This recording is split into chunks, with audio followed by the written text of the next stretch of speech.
Welcome, friends of the Greasy Shop Rag. Today we're going to take a look at a Shindaiwa 757 chainsaw. The customer complaint is that it starts, but it just bogs. He can't cut any wood with it. So as with most our repairs, first thing I want to do is look in the fuel tank. And I'm going to see what kind of fuel he's got going on in there. In this case, it smells good. It looks good. I don't see any water on the bottom of the tank. And before I test run this thing, I want to take a quick look inside the cylinder and just make sure it's clean and not scored.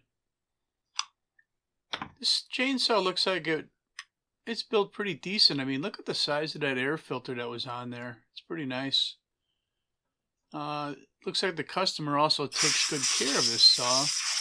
I mean, there's really no schmutz there to blow out. It's pretty clean. Let's pop this spark plug boot and spark plug out of here. See what we got going on. Again, no real dust or dirt to blow away around the spark plug.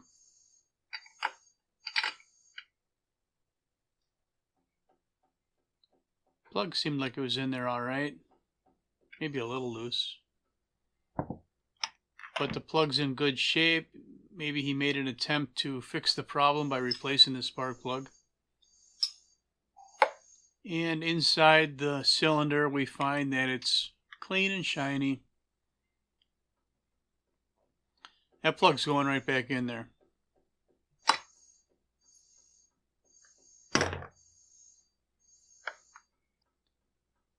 Alright, we'll choke it, set the throttle lock, turn the switch on. Just verifying which way is on. There was a little bit of dirt on the outside of the switch.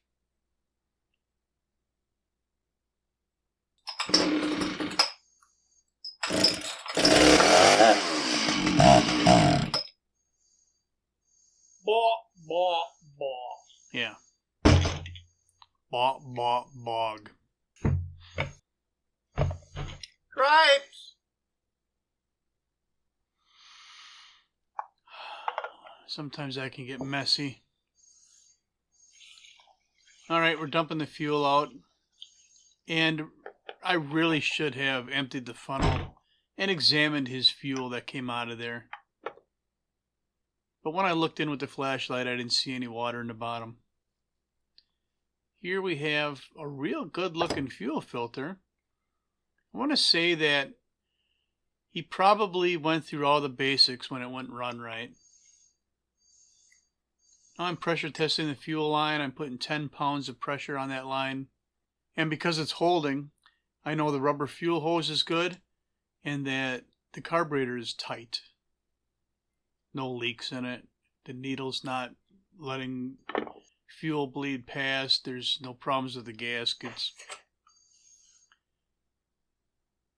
Alright. Got our cap back on. What's next? I guess we're going to pull the air filter holder off and unbolt the carburetor. And, you know, there's some saws that it's a lot of work to get at the carburetor. And there's some saws that it's pretty simple and straightforward. I'm going to put this one on the simple and straightforward list. And by the way, that is a nice stout, durable looking intake air filter holder. Looks like this saw is built quite well. I mean, the choke linkage, the throttle linkage, and one fuel hose, and the carburetor's off. Quick look at the intake boot. I don't see anything obvious as far as a hole or a tear, which would create a bog like we experienced. So we're going to open up the carb and see what we got going on. You know, if that micro screen was plugged up, that would certainly explain a bog. But it looked pretty good. And if the metering diaphragm was stiff, that could certainly explain a bog. So let's get this cover off of here and see what we have. It's stuck on there pretty good, like since brand new, kind of good. And sure enough, while it's not so hard that it's clicking, that metering diaphragm is pretty stiff, and most likely the reason for our problem. So we're going to put a kit in here, and then we'll try and see what we got.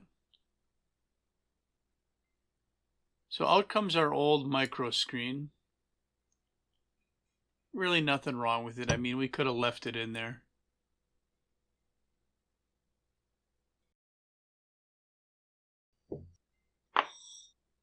And then we have our fuel pump diaphragm right here. You got to put it on the right way.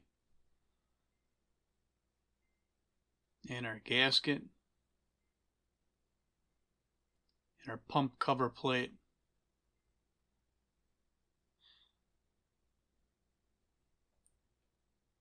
Single screw to hold this down. And on the other side, we're going to replace the needle and the metering diaphragm. So there's a single screw that holds the cross bar for the metering lever. There's the metering lever. There's the needle. The new needle, I'm just cleaning the tip of it before I put it in. Attaching it to the metering lever. Installing the spring. And dropping the needle and lever into place over the spring. And then sliding that cross shaft into place and tightening down the screw.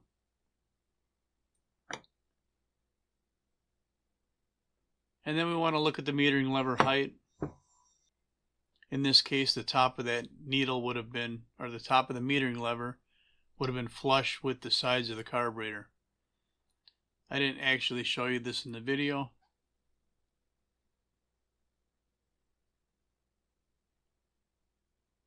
We're making sure we have the orientation proper on our metering diaphragm, and then installing the cover. Look at them go.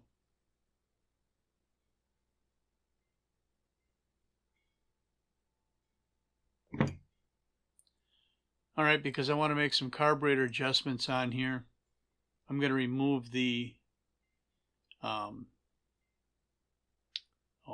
do you call them things? You know, the whatchamacallits. Limiting caps. I'm going to remove the limiting caps. They'll go on after the carburetor is been adjusted properly, after I've dropped it in some wood and made all the adjustments. And the caps can go back on, but for tuning purposes they'll have to come off. And that tool with the gold colored handle, that's a special reverse thread tool that when you thread it in there backwards, it'll hit the needle itself and then pull the plug out. Here we have a little bit of a gasket that goes over that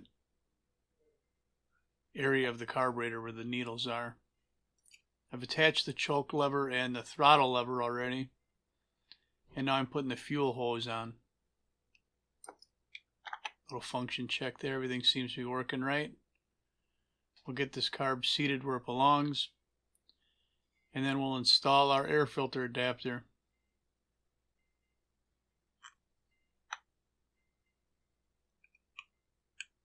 Really, again, this is about as easy as it gets.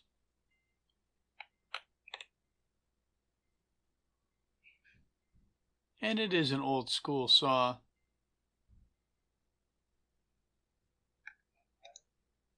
You know, there's some really old stuff that's kind of hard to work on.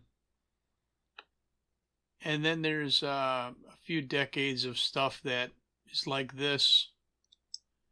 And then we got the newer stuff with all the auto tune and M-tronic and wires and solenoids and relays and whatever else. Hooking them up to computers. These are the fun ones to work on because they're just basic, straightforward.